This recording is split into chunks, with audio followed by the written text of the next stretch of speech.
नमस्कार दोस्तों, आज हमारे YouTube चैनल पे तीसरा लेक्चर है आइलर मेथड का। आइलर मेथड में हम कैसे सॉल्व करते हैं आइलर मेथड को चलिए देखते हैं। हमें सबसे पहले दिया हुआ है, इसमें हमको fx का मान दिया हुआ है कितना xy, यानी कि fxy का मान xy दिया हुआ है। x 0 बराबर 0 दिया है, y 0 बराबर 1 दिया है, h का मान हमें दे दिया है 0.1 तक।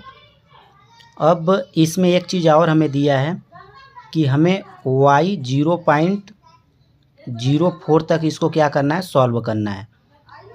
तो इसको हम कैसे सॉल्व करेंगे चलिए देखते हैं। हमें सबसे पहले क्या करना है, x 0 का मान जो दिया है 0, उसमें क्या करेंगे x 1 ज्ञात करने के लिए क्या करेंगे h प्लस x 0 करेंगे। तो h का मान कितना है हमारा 0.1 और x 0 का मान कितना है 0, और उसको सॉल्व करेंगे तो हमें प्राप्त हो जाएगा। इसको हम क्यों सॉल्व कर रहे हैं, क्योंकि हमें क्वेश्चन में बोला है 0.04 इस स्टेप तक हमें सॉल्व करना है। तो इसको हम जोड़ते जाएंगे h के साथ, जो मान आएगा जब तक हमारा 0.04 नहीं आ जाता है। तो देखिए हम पहला स्टेप जोड़े, उसके बाद फिर से x1 प्लस h कर देंगे, यानी कि 0.01 प्लस h का मान 0.01 और सॉल्व करेंगे तो 0.2 आ जाएगा।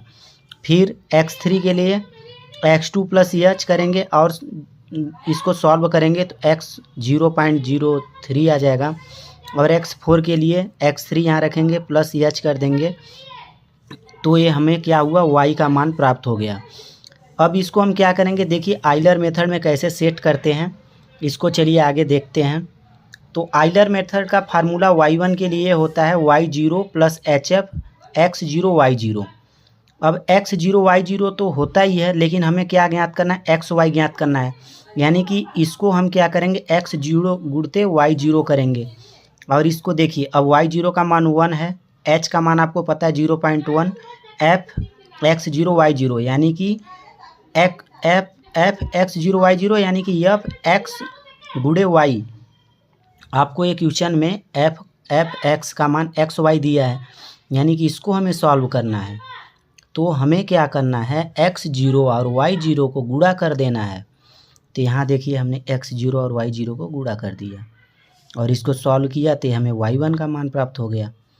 अब हमें y2 के मान के लिए क्या करना है, अब हमें y1 के मान के लिए y2 के मान के लिए क्या करना है कि हमें y1 का मान पता हो गया, h का मान पता है, x1 y1। अब x1 का मान आपको हमने निकलवाया था यहाँ पे, ये देखिए आप x1 का मान, y1 का मान आपको पता हो गया। इसको फार्मूले पे रख दीजिए और सॉल्व कीजिए तो आपको y2 का मान प्राप्त हो जाएगा। y3 के मान के लिए क्या करेंगे आप, अब y3 ज्ञात कर रहे हैं तो यहाँ पर y2 आ जाएगा h x2 y2, यानी कि x2 गुणते y2, और उसके बाद इसको सॉल्व करना है। तो देखिए आपको हमने x2 का मान क्या ज्ञात करवाया था, ये आपको x2 का मान हमने ज्ञात करवाया था, और यहाँ पर हम रख देंगे इसको और सॉल्व करेंगे तो हमें y3 का मान प्राप्त हो जाएगा। अगले स्टेप में y4 के लिए यहाँ पर y3 hf x3 y3। अभी s3 का मान आपने इतना निकाला था, h का मान इतना है, x3 का मान आपको अभी हमने निकलवाया, ये देख रहे होंगे आप, x3 का मान हमने आपको इतना निकलवाया था। इसको हम रख देंगे वहाँ पे, ये देखिए हमने रख दिया और इसको सॉल्व किया तो इतना आ गया, यानी कि देयरफॉर y 0.4 बराबर इतना हमें आ गया आंसर। तो आइलर मेथड को कैसे सॉल्व करते हैं चलिए एक बार और देख लेते हैं।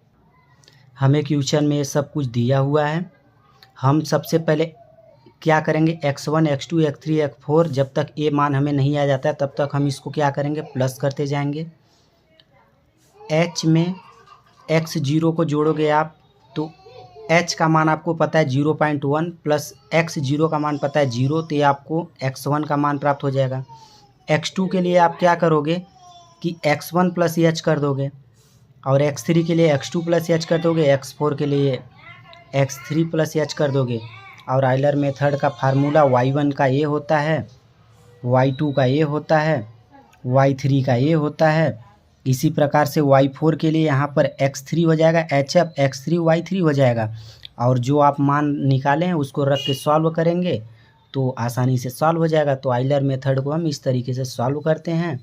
यदि आपको मेरा वीडियो अच्छा लगा हो तो लाइक कमेंट कीजिए और चैनल पे नए हो तो सब्सक्राइब कर लीजिए। तब तक के लिए जय हिंद, मिलते हैं अगले वीडियो में दोस्तों।